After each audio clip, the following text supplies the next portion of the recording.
Praise the lord. మన ప్రభువైన యేసుక్రీస్తు నామంలో మీ అందరికీ నా హృదయపూర్వకమైన వందనాలు. ఈ రోజు దేవుని జీవవాక్యము కొలస్సీలకు వ్రాసిన పత్రిక 1వ అధ్యాయము 12వ వచనము. తేజో వాసులైన పరిశుద్ధుల స్వాస్థ్యంలో పాలివారమగుటకు మనలను పాత్రులుగా చేసెను. Colossians chapter 1 verse 12. He has enabled you to share in the inheritance that belongs to his holy people who live in the kingdom of light.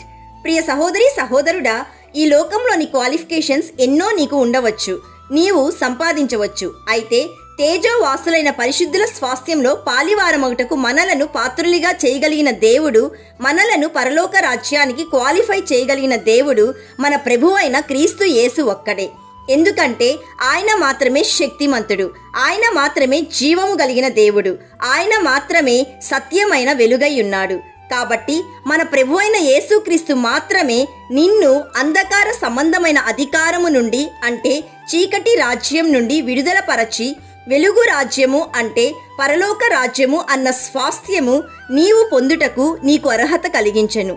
అయితే నీవు వెలుగు సంబంధులగునట్లు నీకు వెలుగుండగానే వెలుగునందు విశ్వాసముంచు, అంటే సృష్టికర్త అయిన యేసయ్య యందు విశ్వాసముంచు. So my dear friend, for once you were full of darkness, but now you have light from the Lord, so live as children of light.